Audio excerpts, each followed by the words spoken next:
ان اللہ وملائکتہ یصلون علی النبی یا ایھا الذین آمنوا صلوا علیہ وسلموا تسلیما اللہم صلی علی سیدنا و مولانا محمد معدن الجود والکرم صلاۃ و سلاما علیک یا سیدی یا رسول اللہ۔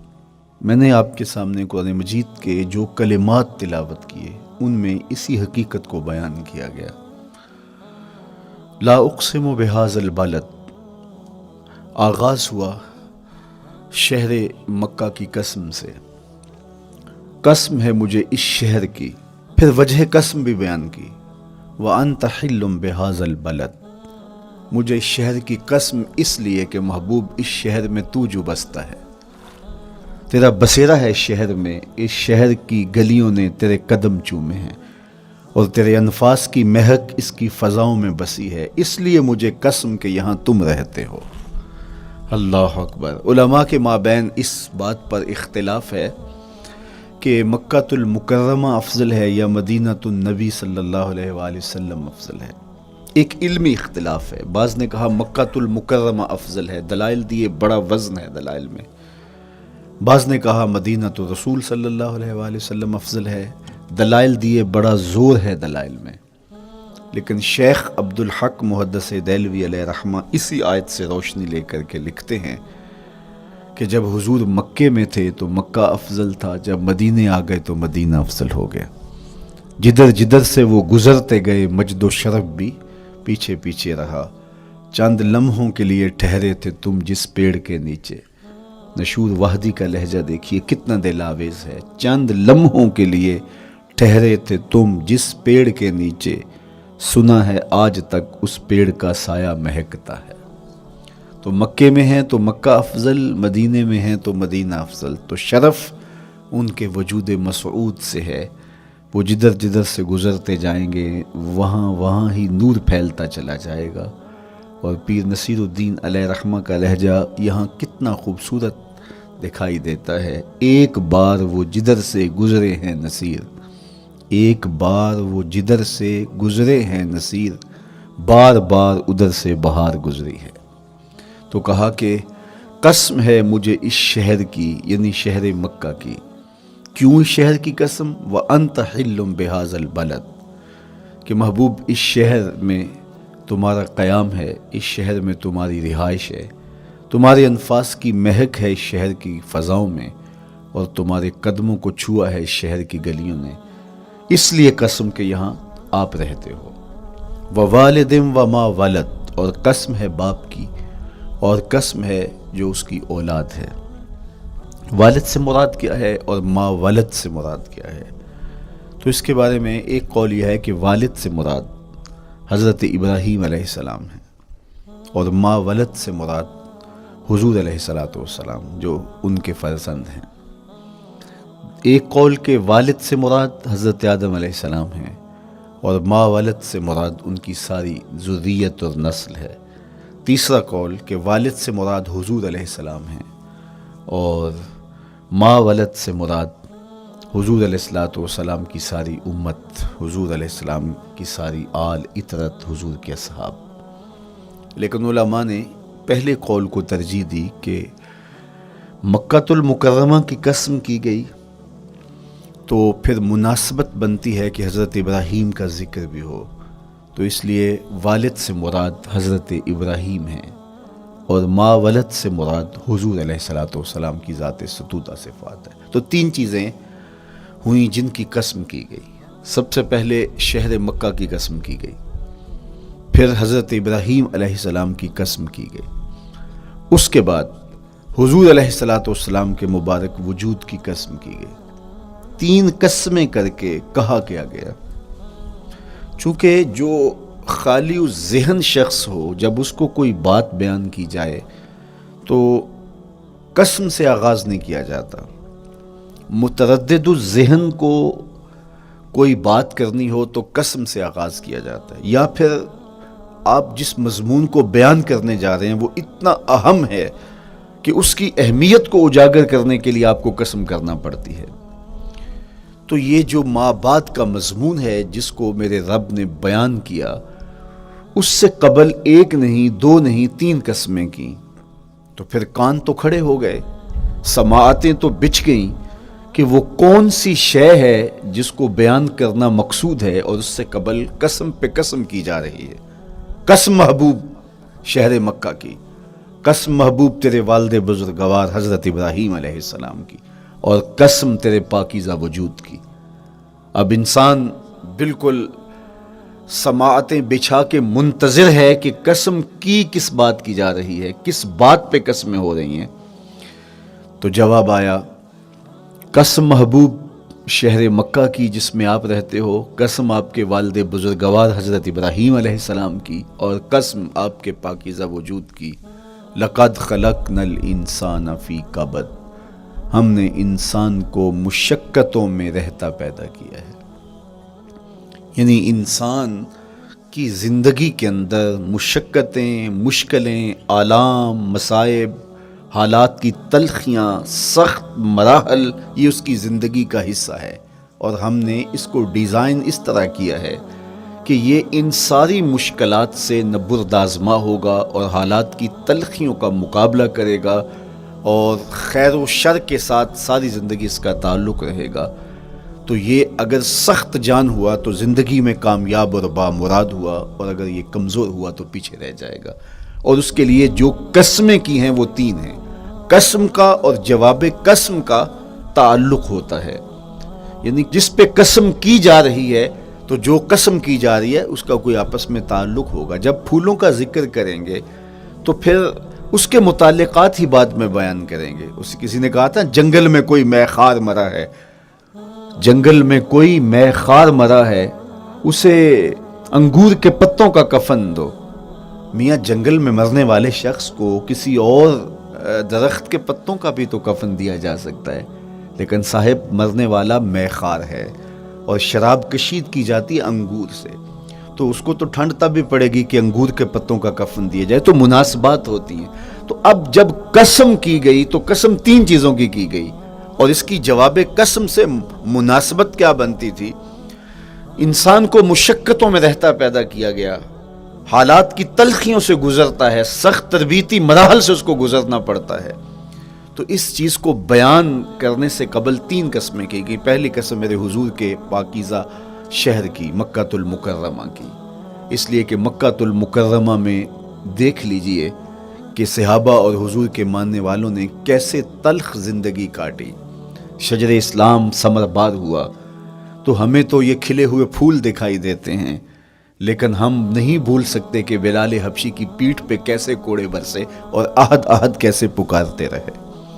تو ہم اس منظر کو دیکھیں، مکہ کے ان حالات کو دیکھیں، تو اس لیے قسم کی مکے کی، اور پھر حضرت ابراہیم علیہ السلام کی قسم کی، چونکہ حضرت ابراہیم نے جس قدر اذیتوں سے گزر کر کے، مصائب آلام کا سامنا کر کے، حالات کی تلخیوں کا مقابلہ کر کے اپنا راستہ بنایا اور اپنے رب کی رضا پائی، وہ تاریخ کا ایک انوکھا باب ہے۔ اس سے بڑھ کر کیا ہوگا کہ جلتی ہوئی آگ میں چھلانگ لگا دی رب کے حکم کی تعمیل میں، بیٹے کی گردن پہ چھری رکھ دی۔ یہ تماشا لب بام نہیں تھا، منا کی وادی میں وہ انوکھا واقعہ رقم ہوا کہ آج بھی تاریخ انگشت بدندہ ہے کیا ایک باپ، اور وہ اس بیٹے کو ذبح کرنے کے لیے آمادہ ہو گیا جو اس کی آنکھوں کا نور ہے اور دل کا قرار ہے، رب سے مانگ مانگ کے لیا، لیکن تعمیل ارشاد میں اس بیٹے کی گردن پہ چھری رکھنے کے لیے باپ تیار ہو جاتا ہے اور اس کو ذبح کرنے کے لیے آمادہ ہو جاتا ہے، حتیٰ کہ بیٹے کو لٹا لیتا ہے اور ہاتھ میں چھری پکڑ کے بیٹے کی گردن پہ رکھ کے پوری ہمت کے ساتھ جب چھری چلاتا ہے تو آواز آتی ہے فلما اسلما وتلہ للجبین ونادیناہ ان یا ابراہیم قد صدقت الرؤیا انا کذالک نجزی المحسنین۔ ابراہیم بس کرو، تم نے واقعی خواب پورا کر دکھایا۔ اپنی بیوی کو، اپنے نو مولود بچے کو وادی غیر ذی زرع میں چھوڑ آنا، جہاں کچھ بھی میسر نہیں تھا، یہاں آپ کو آپ کے ماں باپ چھوڑ کے جاتے ہیں، ایک خوبصورت آسودہ ماحول ہے، اور آپ کو جس مقصد کے لیے چھوڑ کے جا رہے ہیں تو وہ مقصد بھی آپ کے اور ان کے پیش نظر ہے، لیکن اس کے باوجود بھی جو ہے وہ آنکھیں نم ہو جاتی ہوں گی کہ ہم اپنی اولاد کو یہاں چھوڑ کے جا رہے ہیں، جبکہ ایک محفوظ پناہ گاہ میں آپ کو چھوڑ کے گئے۔ آپ کی تربیت کرنے والا ایک جو ہے وہ توانا طبقہ اور ایک توانا جو ہے وہ سٹاف موجود ہے جو آپ کی فکری، ذہنی، بدنی تربیت کے لیے کوشاں ہیں، لیکن اس کے باوجود بھی والدین محسوس کرتے ہیں لیکن اپنے نو مولود بچے کو وہاں چھوڑ کے جانا جہاں آب و دانہ بھی میسر نہیں تھا۔ مورخ اسلام فی جلندری نے اس وادی کا نقشہ کھینچتے ہوئے کہا، وہ وادی جس میں وحشت بھی قدم رکھتی تھی ڈر ڈر کے، جہاں پھرتے تھے آوارہ تھپیڑے بادے سر سر کے، جہاں پر گھاس اگتی تھی جہاں نہ پھول کھلتے تھے، مگر وہ سرزمین تھی آسماں بھی جھک کے ملتے تھے۔ تو اس وادی میں چھوڑ کے آنا، حضرت ابراہیم نے جو امتحانات دیے، اس لیے ان کی قسم کی، چونکہ جواب قسم کا تعلق بنتا ہے تو قسم ابراہیم کے پاکیزہ وجود کی کہ جنہوں نے دکھ سہے، تکالیف، آلام گوارا کی، لیکن پائے ثبات میں لغزش نہیں آنے دی۔ تیسری قسم میرے حضور کے پاکیزہ وجود کی فرمایا جتنے دکھ مجھے دیے گئے، جتنی اذیتیں مجھے پہنچائی گئیں، اتنی کسی کو نہیں دی گئیں۔ پیدا ہوئے تو حضور کے باپ کا سایہ سر پہ نہیں تھا، پھر اس کے بعد حضور مختلف مراحل سے گزرے۔ 6 سال کی عمر میں ماں کا انتقال ہو گیا۔ جب راہ حق میں لوگوں کو دعوت رشد و ہدایت دینے نکلے تو جو لوگوں کے رویے تھے اور جو اذیتیں لوگوں نے پہنچائیں وہ ایک الگ باب ہے۔ مکے کی گلیوں سے لے کے طائف کے بازاروں تک جن اذیتوں سے میرے حضور گزرے، ام المومنین سیدہ عائشہ رضی اللہ تعالیٰ عنہ فرماتی ہیں، ایک دن حضور کی بارگاہ میں حاضری تھی تو ہم نے عرض کیا، حضور کیا احد کے دن سے سخت دن بھی زندگی میں کبھی گزرا ہے؟ صحابہ کی نظر میں اس دن سے سخت دن کبھی زندگی میں نہیں آیا، اس لیے کہ جب 70 صحابہ کی لاشیں پڑی تھیں، حضور کے چچا حضرت امیر حمزہ شہید کر دیے گئے، اور نہ صرف انہیں شہید کیا گیا، ان کا مسئلہ کیا گیا، اعضائے بدنیاں کاٹ دیے گئے، ناک کاٹ لی گئی، زبان کاٹ لی گئی، بدن چیر کے کلیجہ نکالا گیا، اور پھر ان اعضاء کا ہار پرویا گیا، اور ہندا نے گلے میں ڈال کے رقص کیا، آنکھوں میں نیزے چبھوئے گئے۔ تو یہ دردناک دن تھا۔ تو حضور کے سر انور پہ سفید رنگ کی پٹی بندھی تھی اور چشمان رحمت میں آنسو تھے، اور بار بار فرماتے تھے، ما فعل امی، میرے چچا کی کہانی سناؤ۔ تو یہ دردناک دن تھا جو صحابہ نے اپنی آنکھوں سے دیکھا۔ تو انہوں نے کہا، حضور کیا احد کے دن سے سخت دن بھی کبھی زندگی میں آیا؟ ان کا خیال تھا کہ حضور فرمائیں گے ہاں یہ میرا زندگی کا مشکل ترین اور سخت ترین دن تھا، لیکن حضور نے فرمایا، ہاں عائشہ، جب طائف کے بازاروں میں تیری قوم نے مجھے پتھر مارے تو یہ دن احد کے دن سے بھی سخت تھا۔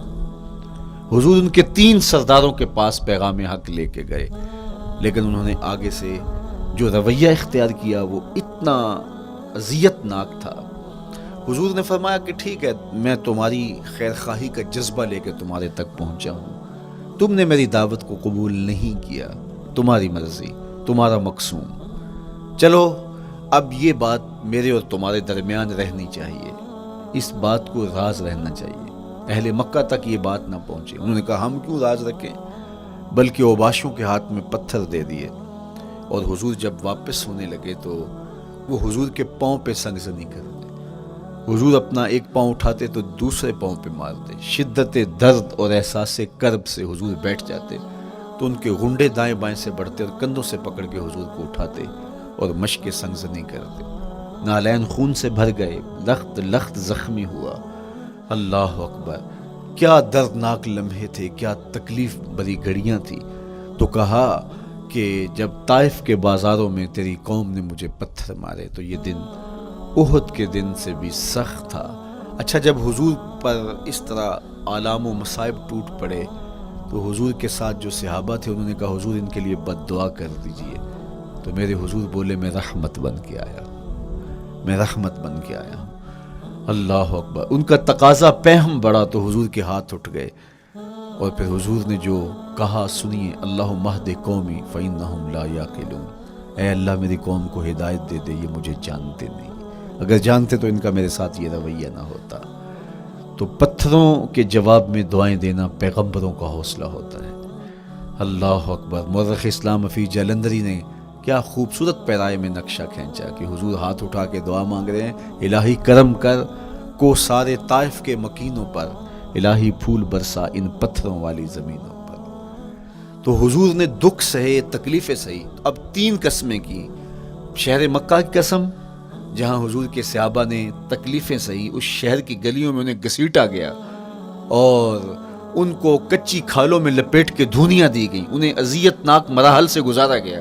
حضرت ابراہیم مشکل سے مشکل زندگی کاٹی اور رب کی رضا جوئی کے لیے کوشاں رہے، اور میرے حضور نے سخت ترین اذیتوں، مقاومتوں، مخالفتوں اور تکلیفوں کا سامنا کیا۔ تو ان 3 چیزوں کا حوالہ دے کر، ان 3 چیزوں کی قسم کر کے اب انسان کو بتایا جا رہا ہے کہ تم مشکلات سے تمہیں گزرنا پڑے گا، حالات کی تلخیاں تمہیں سہنی پڑیں گی، کسی مرتبے تک پہنچنے کے لیے تمہیں پھر تکلیفوں کی راہ اختیار کرنی پڑے گی۔ تم کون ہوتے ہو؟ میرا محبوب ہو تو تکلیفیں وہ بھی اٹھائے، 2 جہاں کا مالک ہو اور طائف کے بازاروں میں اس کے پاؤں پہ بھی پتھر پڑیں، اور کونین کا سردار ہو اور ان کے اوپر اوجری ڈال دی جائے، کائنات کا مالک ہو اور ان کو مکے کی گلیوں کے اندر ان کے گلے میں عقبہ بن ابی معیط کپڑا ڈالے اور تاؤ دے، تو کیا ان مشکلات سے تم بچ سکتے ہو؟ جب تم کسی منزل تک پہنچنا چاہتے ہو تو پھر یہ حوالے ماضی کے دیکھ لو، 3 قسمیں کر کے اس حقیقت کو بیان کیا۔ ابراہیم علیہ السلام کے وجود کو دیکھ لو، حضرت مصطفیٰ کریم علیہ السلام کی ذات ستودہ صفات کو دیکھ لو، اور مکے کی گلیوں میں صحابہ کے ساتھ جو ظلم اور جبر ہوئے اور انہوں نے جو مصیبتیں اور مشقتیں کاٹی وہ ساری دیکھ لو۔ تو 3 قسمیں کھا کر کے کہا کہ بے شک انسان مشقتوں میں رہتا پیدا کیا گیا ہے۔ اس لیے قافلہ انسانی کے وہ افراد جو کسی منزل کے متلاشی ہوتے ہیں، جو جستجو کی زندگی بسر کر رہے ہوتے ہیں، ان کو پھر مشکلات سے گزرنا پڑتا ہے اور حالات کی تلخیاں ان کو گوارا کرنا پڑتا ہے، کشاکش حیات سے ان کو ٹکرانا پڑتا ہے، اور ان کو آگے بڑھنے کے لیے ان کو تکلیفوں سے گزر کر کے، جانگ گسل مراحل سے گزر کر کے پھر منزل کی طرف عازم سفر ہونا پڑتا ہے۔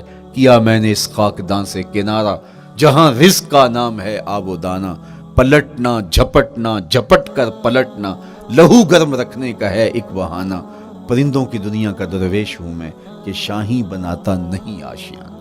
تو زندگی مشکل مراحل سے گزر جانے کا نام ہے۔ اقبال نے کہا تھا ہے شباب اپنے لہو کی آگ میں جلنے کا نام۔ یہ زندگی آسان نہیں ہے، یہ حالات کی تلخیوں کا مقابلہ کرنے کا نام ہے، یہ ضبط نفس کا نام ہے، یہ اپنے من کی تربیت کا نام ہے۔ حضرت امام رازی آیت کریمہ کے تحت لکھتے ہیں کہ جب بچہ شکم مادر میں ہوتا ہے تو وہ 3 پردوں میں ہوتا ہے، ایک جھلی کا پردہ، ایک رحم مادر کا پردہ اور ایک پیٹ کا پردہ۔ تو 3 پردوں میں وہ بیچارہ بڑی عجیب سی حالت میں ہوتا ہے۔ یہ اس کا پہلا مرحلہ ہے تخلیق کے بعد۔ اس کے بعد پیدائش کا دوسرا مرحلہ ہے، یہ زچہ بچہ دونوں کے لیے موت و حیات کے مرحلے ہوتے ہیں۔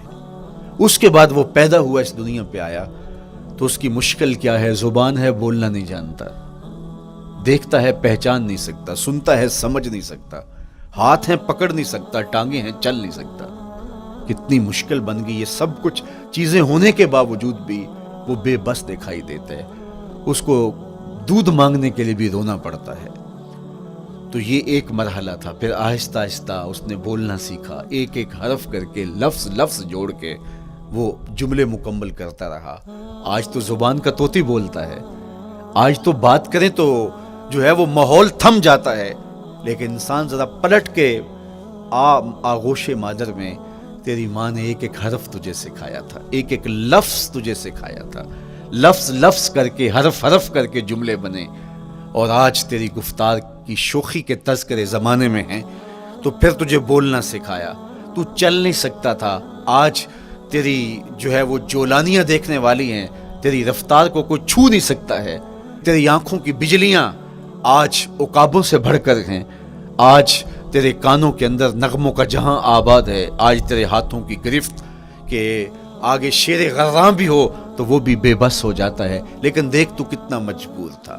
اچھا چلو وہاں سے آگے آئے، پھر زندگی کو سیکھنا پڑتا ہے، آداب سیکھنے پڑتے ہیں، کس سے کیا بات کرنی ہے سیکھنا پڑتا ہے، آگے بڑھے، جوانی کی دہلیز پہ پہنچے۔ جوانی انسان کی زندگی کا باقپن ہوتا ہے، عروج ہوتا ہے، اللہ اکبر. لیکن جوانی کو تقدس معاب رکھ کے منزل تک پہنچانا یہ سب سے مشکل مرحلہ ہوتا ہے، چونکہ جذبات بے قابو ہیں، خواہشیں آوارہ ہیں، اور تا حد نظر نظارے ہی نظارے جو دل کو کھینچتے ہیں. اب اپنے تقدس کو جو شخص محفوظ رکھے، کائنات میں سب سے قیمتی جوہر حضرت انسان کا اس کی عصمت کا جوہر ہے، اور سب سے حسین چہرہ وہ ہے جو جنسی کالک سے اپنے آپ کو بچا لے. تو جوانی ہو، بانکپن ہو، اور پھر اپنی خواہشات کو بے قابو نہ ہونے دیا جائے، سب سے مشکل مرحلہ پوری زندگی میں یہ آتا ہے. کسی نے کہا تھا کتاب زیست کا ایک اور باب بیت گیا، شباب بیت گیا، ایک عذاب بیت گیا. تو شباب کا ختم ہونا اور اس کو خیریت سے منزل تک پہنچنا، یہ کتنا بڑا مشکل مرحلہ ہوتا ہے. جس کا جوانی میں باطن کا چہرہ مسخ ہو جاتا ہے اور جنسی کالک سے جو چہرہ آلودہ ہو جاتا ہے، اس کا عفت کا دامن داغدار ہو جاتا ہے. تو اس لیے وہ چہرہ تاباں ہے، وہ چہرہ روشن ہے، وہ چہرہ منور ہے جو اپنے آپ کو کالک نہیں لگنے دیتا اور اپنی عصمت کی حفاظت کرتا ہے. میرے حضور نے بھی ارشاد فرمایا، سبعۃ یظلھم اللہ تعالی فی ظلہ یوم لا ظل الا ظلہ. 7 اشخاص ایسے ہیں قیامت کے دن جب کوئی سایہ نہیں ہوگا، اللہ ان کو اپنے عرش کا سایہ عطا کرے گا. ان میں سے پہلا شخص امام عادل حکمران. دوسرا شخص وشاب نشأ فی عبادت اللہ، وہ جوان جس کی جوانی اللہ کی عبادت میں بسر ہوئی. تیسرا وہ شخص ورجل قلبہ معلق بالمساجد، وہ شخص جس کا دل مسجد میں لگتا ہے، مسجد میں جمتا ہے. اور چوتھا شخص ورجل دعته امرأة ذات منصب وجمال فقال انی اخاف اللہ، وہ شخص جس کو دعوت گناہ ملی اور حسن قدموں میں بچھنے کے لیے بےتاب ہوا، اور اس نے کیا کہا، انی اخاف اللہ، میں اللہ سے ڈرتا ہوں، میرا اللہ مجھے دیکھ رہا ہے. میرے حضور نے فرمایا قیامت کے دن جب کوئی سایہ نہیں ہوگا، اللہ اس کے اوپر اپنے عرش کا سایہ تان دے گا. جو اپنی عصمت کے جوہر کو بچا گیا. تو یہ ایک مشکل مرحلہ تھا، اپنی جوانی کے تقدس کی حفاظت کرنا. میرے حضور نے ارشاد فرمایا انا حبیب اللہ، میں اللہ کا حبیب ہوں. جو جوان جوانی میں توبہ کرتا ہے وہ بھی اللہ کا حبیب ہے.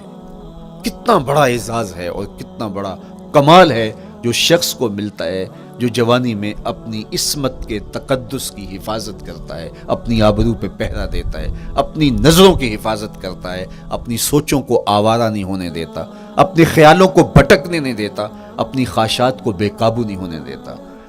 تو یہ مشکل ترین لمحہ تھا.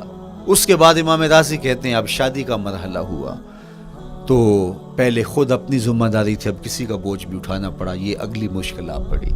پھر بچے ہوئے تو پھر اپنی زندگی تو ختم ہو گئی. پھر ساری زندگی، پھر بڑھاپے میں چلے جائیں، ارذل العمر تک چلے جائیں، یہ ساری زندگی مشکلات. لقد خلقنا الانسان فی کبد. تو ہمیں عملی طور پہ مشکلات کے مقابلے کے لیے تیار ہونا چاہیے. دیکھیے ہم جب شکار کرنے جاتے ہیں اور وہ خطرناک جنگل ہو جس میں شیر، بھیڑی اور دیگر جانور بھی ہوں، تو پھر ہم حفظ ما تقدم کے طور پہ سب کچھ ساتھ لے کے جاتے ہیں اور اس انداز سے جاتے ہیں کہ ہمارے اوپر اگر کوئی حملہ ہو تو بچاؤ کی یہ تدبیر ہو. تو ہم عملی طور پہ اس کے لیے خود تیار ہوتے ہیں، تو پھر کوئی ہونے والا حملہ غیر متوقع نہیں ہوتا اور ہم اس کے لیے اپنے آپ کو مستعد اور فعال پاتے ہیں.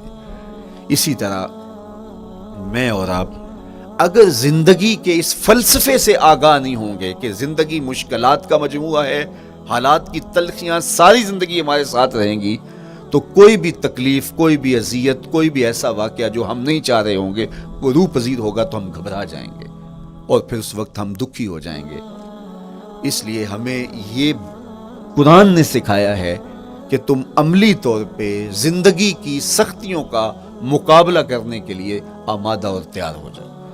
قرآن مجید میں جو صبر کا لفظ ہے اس کا مفہوم یہ ہے کہ حالات کی جو تلخیاں تمہارے اوپر آتی ہیں، وہ غربت بھی ہو سکتی ہے، وہ بیماری بھی ہو سکتی ہے، وہ لوگوں کی عداوت اور دشمنی بھی ہو سکتی ہے، وہ اور بہت ساری چیزیں ہوتی ہیں، وہ جنگوں کی حالت کا بپا ہو جانا اور تمہارا دشمنوں کے نرغے میں گر جانا، یہ سب کچھ ہو سکتا ہے.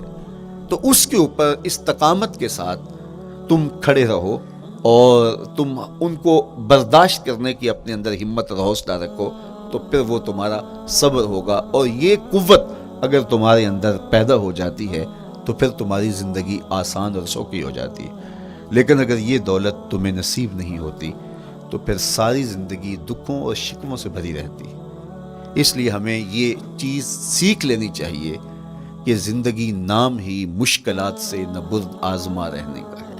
عملی طور پہ ہم دیکھو، ہمیں پتہ ہے سردی آ رہی ہے تو اس کا ہم پہلے انتظام کرتے ہیں، تو سردی ہمیں دکھی نہیں پھر کرتی، ہم سردی سے بھی لطف لیتے ہیں، موسم برسات سے بھی مزہ لیتے ہیں، اور گرمی سے بھی ہم ایک حاص حاصل کر لیتے ہیں اگر ہم اس کو جو ہے اس کے لیے عملی طور پہ اپنے آپ کو تیار کر لیں۔ لیکن اگر ہم اس کے لیے تیاری نہیں کریں گے تو سوائے گھبراہٹ کے اور کچھ نہیں ہوگا۔ تو مجھے اور آپ کو عملاً اپنے آپ کو اس بات کے لیے آمادہ کرنا پڑے گا کہ زندگی ان حالات کی تلخیوں سے ٹکرانے کا نام ہے، اور ساری زندگی ہمیں ان مراحل سے گزرتے رہنا پڑے گا۔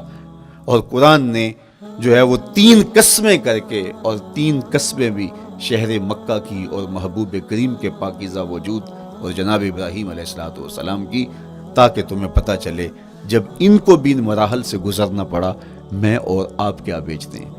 اس لیے ہمیں اپنی زندگی کو ان راہوں پہ ڈالتے ہوئے صبر اور استقامت، اب صبر اور استقامت کی دولت ہمیں کیسے نصیب ہوگی، یہ دولت کس طرح، یہ قوت راسخہ ہمارے اندر کیسے پیدا ہوگی، اور کس طرح ہمارے من کے اندر یہ چیزیں سمائے گی۔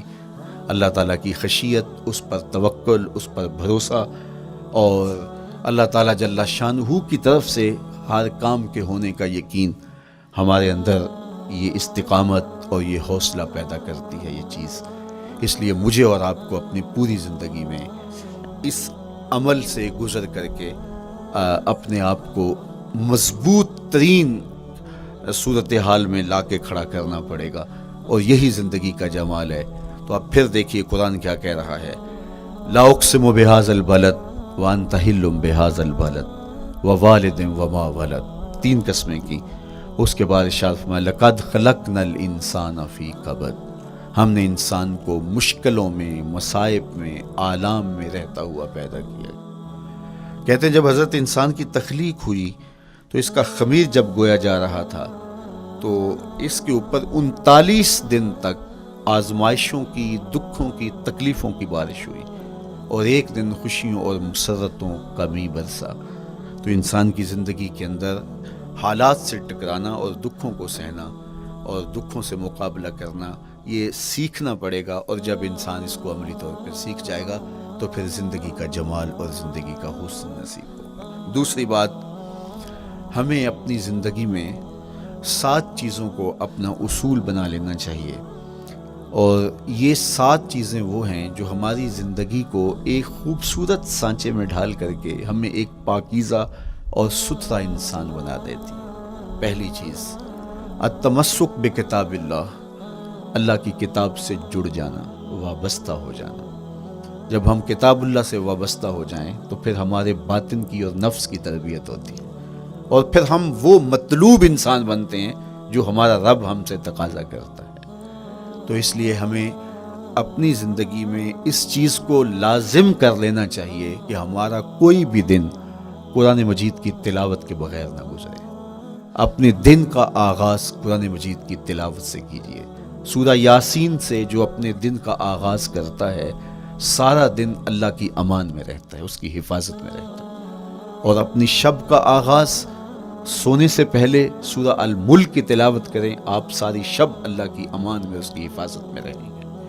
اور قرآن مجید کو سمجھ کر اس کے مفاہیم و مطالب کے ساتھ 1 رکوع کم از کم پوری زندگی، اپنی زندگی کے نصاب میں آپ کتنا وقت مختلف امور کے لیے سر انجام دیتے ہیں۔ یہ کتاب انسانی ہدایت کے لیے، انسانی تربیت کے لیے، اس سے کوئی اور بہتر اور مؤثر جو ہے وہ نصاب نہیں ہو سکتا ہے۔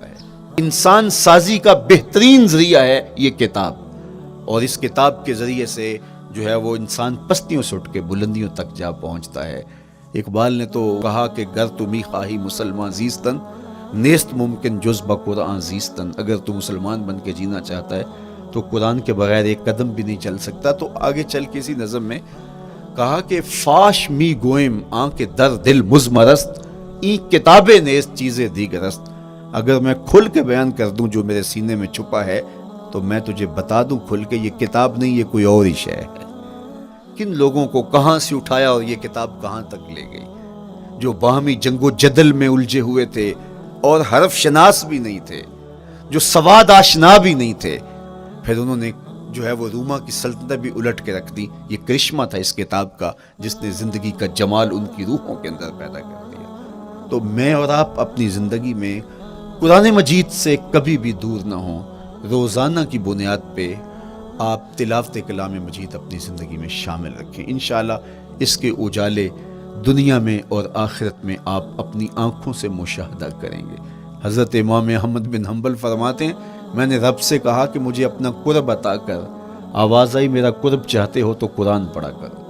یہ رب کی قربت کی بھی ضمانت ہے اور ضبط نفس اور باطن کی تربیت کا بھی ذریعہ ہے. اچھا دوسری بات والاقتداء بسنت رسول اللہ صلی اللہ علیہ وآلہ وسلم. ہمارے لیے بہترین نمونہ ہمارے حضور علیہ الصلوۃ والسلام کی زندگی ہے.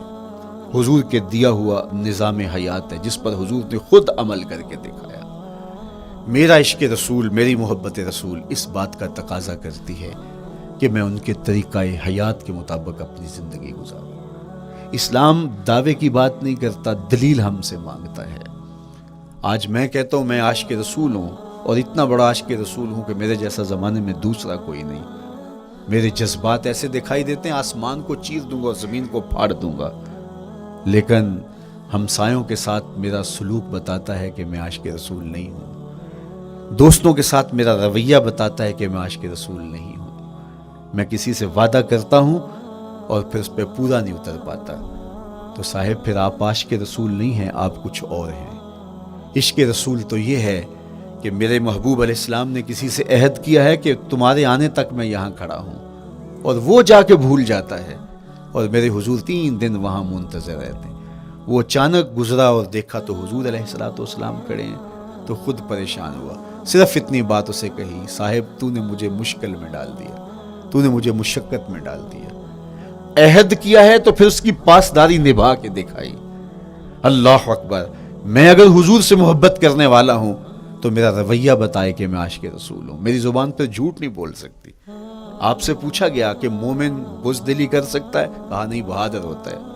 لیکن ہو سکتا ہے کبھی اس سے بزدلی سرزد بھی ہو جائے. پھر پوچھا گیا کہ مومن بخیل ہو سکتا ہے؟ کہا نہیں، سخی ہوتا ہے. لیکن ہو سکتا ہے کبھی اس سے بخل بھی سرزد ہو جائے. پھر تیسرا سوال حضور سے کیا گیا، مومن جھوٹا ہو سکتا ہے؟ فرمایا جھوٹا نہیں ہو سکتا. یہ پکی بات ہے کہ مومن جھوٹ نہیں بول سکتا. میں اور آپ اپنے رویوں میں دیکھیں کہ ہم کھڑے کہاں ہیں. آج ہم ان جگہوں پہ بھی جھوٹ بولتے ہیں جہاں جھوٹ بولنا ہماری مجبوری بھی نہیں ہوتی، چونکہ یہ ہماری فطرت ثانیہ اور عادت بن چکا ہے اور ہم اس کو برا ہی نہیں سمجھتے. جبکہ جھوٹ جب کوئی شخص بولتا ہے، حدیث پاک میں آتا ہے اس کے منہ سے بدبو نکلتی ہے، رحمت کے فرشتے 1 میل دور ہٹ جاتے ہیں اس سے. اور سویر سے شام تک جب ہمارے معمولات یہ ہوں تو پھر ہم کہاں کھڑے ہیں اور رحمت کے فرشتے کہاں کھڑے ہیں؟ تو حضور علیہ الصلوۃ والسلام کی سنت کا اتباع حضور کی محبت کی دلیل ہوگی. امام قرطبی نے لکھا ہے اللہ کی محبت کا کوئی دعویٰ کرے تو کیا دلیل ہوگی کہ یہ واقعی محب الہی ہے؟ تو کہا اللہ سے محبت کا دعویٰ کرنے والے کے لیے دلیل یہ ہے کہ وہ قرآن سے پیار کرے. قرآن سے پیار اور قرآن سے محبت کی دلیل یہ ہے کہ حضور کا پیار سینے میں رکھے. حضور سے محبت کی دلیل یہ ہے کہ سنت رسول سے پیار کرنے والا ہو، اور سنت رسول سے پیار کرنے کی دلیل یہ ہے کہ بدعات سے اجتناب کرنے والا ہو. ہر وہ طریقہ جو میرے حضور نے نہیں دیا اس کو اختیار نہ کرے، اس طریقے کو اختیار کرے جو حضور علیہ الصلوۃ والسلام کا عطا کرتا ہے. تیسری بات عقل الحلال.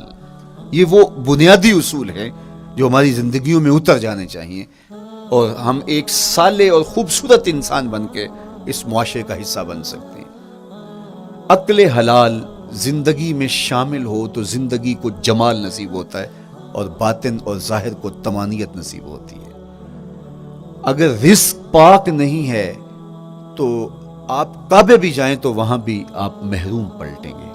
میرے حضور علیہ الصلوۃ والسلام نے فرمایا ایک بندہ لمبا سفر کر کے گیا، اشعث اغبر کے لفظ ہیں کہ اس کے بال بکھرے ہوئے ہیں، سفر کی گرد پڑی ہوئی ہے، اور لباس بھی پھٹا ہوا ہے، شکستہ حالت، پراگندہ صورت، اور کھڑا ہے کعبۃ اللہ کے سامنے، یمد یدیہ، دونوں ہاتھ لمبے کر کر کے دعا مانگ رہا ہے، اور کیا کہتا ہے؟ اے اللہ ومطعمہ حرام ومشربہ حرام وملبسہ حرام وغذی بالحرام، فرمایا اس کا کھانا حرام کا ہے، اس کا پینا حرام کا ہے، اس نے جو لباس پہنا ہے وہ حرام کا ہے۔ میرے حضور فرماتے ہیں بتاؤ اس کی دعا کیسے قبول ہوگی؟ اب لمبا سفر کاٹ کے حرم کعبہ میں پہنچے، غلاف کو پکڑ پکڑ کے دعائیں کر رہا ہے، لمبے لمبے ہاتھ کر کے دعائیں مانگ رہا ہے، ملتزم سے لپٹا ہوا ہے، حتیم میں سجدہ ریز ہو کے رو رو کے دعائیں مانگ رہا ہے، لیکن دعا قبول نہیں ہوتی۔ کیوں؟ اس لیے کہ اس کے پیٹ میں لقمہ حرام کا ہے، اس کے بدن پہ لباس حرام کا ہے۔ تو اسلام نے جتنا زور حلال کمانے، حلال کھانے اور حلال اختیار کرنے پر دیا ہے، تو ایک مومن اگر اسلام کے مبادیات سے بھی آگاہ ہو تو اس کی تو زندگی کے اندر جو ہے وہ حرام گھس ہی نہیں سکتا ہے، بلکہ وہ مشکوک سے بھی اجتناب کرے۔ چوتھی چیز، کف الاذی، اپنے آپ کو ایسا بناؤ کہ تمہارے وجود سے کسی کو ضرر اور تکلیف نہ پہنچے۔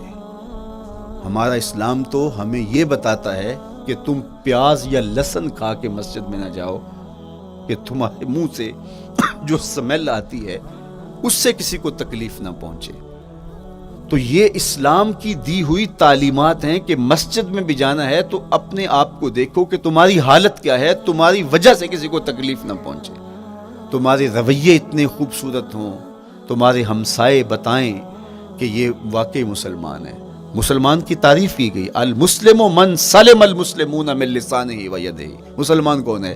جس کے ہاتھ سے، جس کی زبان سے دوسرا مسلمان بھائی محفوظ ہے، تو وہ مسلمان ہے۔ اللہ اکبر۔ ہم یہ جو کہتے ہیں السلام علیکم، اس کو کہتے ہیں تحیت المسلم، مسلمان کا تحیت۔ تو اس میں اس کے معنی پہ غور کریں تو ہم اس کو ضمانت دے رہے ہوتے ہیں، السلام علیکم، تیرے اوپر سلامتی ہو، تو ہم اپنی جانب سے اسے ضمانت دیتے ہیں، میرے بھائی میری طرف سے تیری عزت، تیری جان، تیری آبرو سلامت ہے، اب میری جانب سے تو پریشان نہیں ہونا، میں تجھے سلامتی کی ضمانت دیتا ہوں۔ اور وہ آگے سے کیا کہتا ہے؟ وعلیکم السلام، میرے بھائی پھر میری جانب سے بھی تیرا سب کچھ محفوظ ہے۔ اگر سلام کا مفہوم اچھی طرح ہماری روحوں میں اتر جائے تو پھر ایسا ہو نہیں سکتا کہ ہم جس کو السلام علیکم کہہ دیں پھر اس سے ہم دھوکہ کریں یا اس کی آبرو پہ حملہ آور ہوں یا اس کے مال پہ حملہ آور ہو جب السلام علیکم کہہ دیا۔ چونکہ جو ہمیں لفظ بولنے کے لیے کہا گئے ہیں اس کے پیچھے فلسفہ ہے لفظوں کا۔ یہ پھول ہیں، ان کو دیکھ کر سبحان اللہ کہنے کا کہا گیا ہے، پہاڑوں کو دیکھ کے اللہ اکبر کہنے کا کہا گیا ہے۔ پہاڑوں کو دیکھ کے سبحان اللہ کہہ دیں اور پھولوں کو دیکھ کے اللہ اکبر کہہ دیں، ایسا کیوں نہیں کہہ دیتے؟ لیکن نہیں، اس لیے کہ جب پہاڑوں کو دیکھتے ہیں تو دل میں ان کی ہیبت پیدا ہوتی ہے۔ اتنے بڑے پہاڑ، سمندر کو دیکھتے ہیں تو اس کی ہیبت پیدا ہوتی ہے، اتنا بڑا سمندر تا حد نظر پھیلا ہوا، تو جب اس کی بڑائی پیدا ہونے لگتی ہے تو فوراً پلٹایا گیا اللہ کی بڑائی کی طرف اور کہا بول اللہ اکبر، یہ نہیں میرا اللہ بڑا ہے۔ اور پھول کو جب دیکھا تو اس کی لطافت کی طرف الجھنے لگے، کتنا خوبصورت ہے، درزوں میں کیسے خوشبو بسی ہوئی ہے، کیسے رنگ ہیں، کیسے جمال ہیں، اللہ اکبر۔ وہ کیا کسی نے کہا تھا نا کہ درزوں کی لطافت میں خوشبو نے اماں پائی، گل چیرنے والے نے کس شان سے چیرا ہے۔ تو کیا کمال ہے یار، کیا پتیاں ہیں، کیا رنگ ہے، کیا خوبصورتی ہے، کیا لطافت ہے۔ الجھنے لگے، کہا بول سبحان اللہ، یہ کیا ہے جس نے رنگ بھرے ہیں وہ پاک ہے۔ تو تیرا دل الجھ نہ جائے تو جو ہم بولتے ہیں لفظ جہاں بھی بولتے ہیں اس کے پیچھے ایک فلسفہ ہوتا ہے۔ السلام علیکم یہ تحیت المسلم ہے۔ جب ہم کسی کو کہتے ہیں السلام علیکم تو اس کو ہم نے ضمانت دے دی، بس بات ختم، اب جو ہے وہ میری جانب سے تو محفوظ ہے۔ لیکن ہم سلام بھی لے رہے ہوں گے اور ہاتھ بھی کاٹ رہے ہوں گے اور اس کی جیب بھی کاٹ رہے ہوں گے، پھر سلام نہیں لیا، ہم نے منافقت کی ہے۔ تو کف الاذی چوتھی چیز۔ اور پانچویں چیز اجتناب المعاصی، گناہوں سے اپنے آپ کو بچا کے رکھنا۔ نیکی کرنا بہت اہم ہے لیکن نیکی کرنے سے زیادہ ہم اپنے آپ کو گناہوں سے بچانا ہے، چونکہ شر کی قوتیں ہمارے ساتھ جڑی ہوئی ہیں، اس لیے اپنے آپ کی حفاظت جب ہم کریں گے تو ہم ایک اچھی صورت میں آگے بڑھیں گے۔ اور چھٹی چیز وہ ہے التوبہ، توبہ تسلسل کے ساتھ کرتے رہیے۔ یہ تصور کہ بڑھاپے میں توبہ کریں گے، یہ تصور کہاں سے آیا؟ یا ہمارے ہاں آج کل یہ کلچر پیدا ہوا ہے کہ لیلۃ القدر یا شب رات کے دن سارے جڑ کے توبہ کرنے بیٹھ جاتے ہیں اور پورا سال اپنی مرضی کی زندگی گزارتے ہیں. ایسا نہیں ہے. میرے حضور کے دامن پہ ایک بھی گناہ کا دھبا نہیں تھا. ہم نبیوں کی عصمت کے قائل ہیں, کسی نبی پر کوئی گناہ کا دھبا نہیں ہوتا. اگر اس امکان کو بھی تسلیم کر لیا جائے تو ساری شریعت مشکوک ہو جاتی ہے. لیکن اس کے باوجود حضور فرمایا میں دن میں اللہ سے 100 بار توبہ کرتا ہوں, ایک دن میں 100 مرتبہ توبہ کرتا ہوں. میں اور آپ دیکھیں کہ ہم کیا اس معمول کو اپنی زندگی میں شامل کیے ہوئے ہیں. جب انسان توبہ کرتا ہے, جب غسل کر لیتا ہے نا ایک دفعہ, تو پھر وہ بچ کے چلتا ہے کہ کوئی گرد دوبارہ پڑ نہ جائے, اور جب وہ لتھڑا ہوا ہو تو پھر اس کو پرواہ بھی نہیں ہوتی. اس لیے ہمیں بار بار غسل کرنے کی, بار بار توبہ کرنے کی تلقین کی گئی ہے تاکہ ہم پھر نئے گناہوں سے بچتے رہیں گے. تو اپنی زندگی میں توبہ کا تسلسل کیجئے, شام سویرے صبح بار بار اللہ سے توبہ کی اور رجوع کیجئے. اور آخری چیز ادا الحقوق, حقوق کا ادا کرنا. ہمارے ذمے جو حقوق عائد ہوتے ہیں وہ ہمارے والدین کے ہیں, وہ ہمارے بہن بھائیوں کے ہیں, وہ ہمارے دوستوں کے ہیں, ہمسایوں کے ہیں, ہمارے اساتذہ کے ہیں, کلاس فیلوز کے ہیں. وہ حقوق حتیٰ کہ جانوروں کے کیوں نہ ہوں تو ان حقوق کو ہم ادا کرنے والے, دستبردار نہیں ہو سکتے ہم ان حقوق سے. یہ مومن کی زندگی ہے, یہ ہمارا نظم حیات ہے, یہ اسلام کا دیا ہوا منشور ہے, یہ طریقہ زندگی ہے کہ ہم ایک ایک کے حق کو ادا کرتے ہوئے اپنی زندگی کو بسر کریں. بالخصوص میں طلباء سے مخاطب ہوں کہ یہ عمر تربیتی اعتبار سے سب سے اہم عمر ہے. سیدنا علی المرتضیٰ رضی اللہ تعالیٰ عنہ فرماتے ہیں کہ 15 سال سے لے کر کے 20 سال تک کی عمر میں انسان کے نظریات پختہ ہوتے ہیں اور اس کی عادتیں جمتی ہیں. یہ دوسرے کہتے ہیں 13 سے 19 سال تک کی عمر, وہ کہتے ہیں یہ بڑی اہمیت کی حامل ہے. تو 13 سے 19 سال یا 15 سے 20 سال تک کی عمر, بعض کا تو ہوتا ہے کہ ابھی بچے ہیں, ماں باپ بھی سستی کرتے ہیں کہ ان کو تہجد کا عادی اب کیوں بنائیں, ابھی تو یہ بچے ہیں, ان کو ان چیزوں سے, چھوٹی چھوٹی چیزوں کا عادی اب کیوں بنائیں, جب بڑے ہوں گے, سمجھدار ہوں گے, ذمہ داریوں کا بوجھ آئے گا, سب کچھ کر لیں گے. تو پھر اس وقت کرنا مشکل ہوتا ہے, پھر کر نہیں پاتا بندہ. تو جو سیکھنا ہے, جو عادتیں پختہ کرنی ہے, وہ اسی زندگی میں ہوتی ہے. تو یہ آپ کا ایک موقع ہے, آپ کو ایک ماحول فراہم ہوا ہے. آپ کے ہمسائے آپ کے کلاس فیلوز ہیں جو آپ کے ساتھ کمرے میں رہ رہے ہیں. ہمسائیگی کے حقوق ادا کرنے کا جو انداز ہے وہ یہاں ہی سیکھیے اور اپنے اندر اس کو متحقق کیجیے اور پختہ کیجیے. اسی طرح اپنے گفتگو کے لہجوں میں شائستگی, اپنے انداز کے اندر خوبصورتی اور اپنے رویوں کے اندر جمال پیدا کرنے کی کوشش کریں. اپنے آپ کو مؤثر بنائیں اور شریعت کے بتائے ہوئے اصولوں اور ضابطوں کے مطابق آپ جب زندگی کے چند دن گزار لیں گے, پھر زندگی گزارنے کا نشہ آنے لگ جائے گا. چونکہ جب ہم اپنی خواہش کی زندگی گزارتے ہیں تو پھر ہم خود بے چین اور مضطرب ہوتے ہیں, اس لیے کہ ہمیں اس طرح زندگی گزارنی چاہیے جس طرح ہمارے رب نے ہمیں بتایا ہے. آپ کوئی بھی مشین خریدتے ہیں, کوئی بھی چیز لیتے ہیں تو اس کے ساتھ چھوٹی سی بک دیتے ہیں, آپ کو اس کا طریقہ استعمال بتاتے ہیں کہ اس کو یوں استعمال کرو گے تو دیر پا اس کے فوائد حاصل کرو گے. اگر یہ مائک ہم اس طرح استعمال نہیں کرتے, اپنی خواہش سے استعمال کریں گے تو پھر نتیجہ کیا ہوگا کہ تھوڑے دنوں کے بعد جو ہے وہ خرابی کی طرف سلسلہ چلے گا. اس طرح یہ وجود جس پاکیزہ ذات نے بنایا ہے اس نے ہمیں بتایا ہے کہ اس کو استعمال کیسے کرنا ہے اور اس زندگی کو کیسے گزارنا ہے.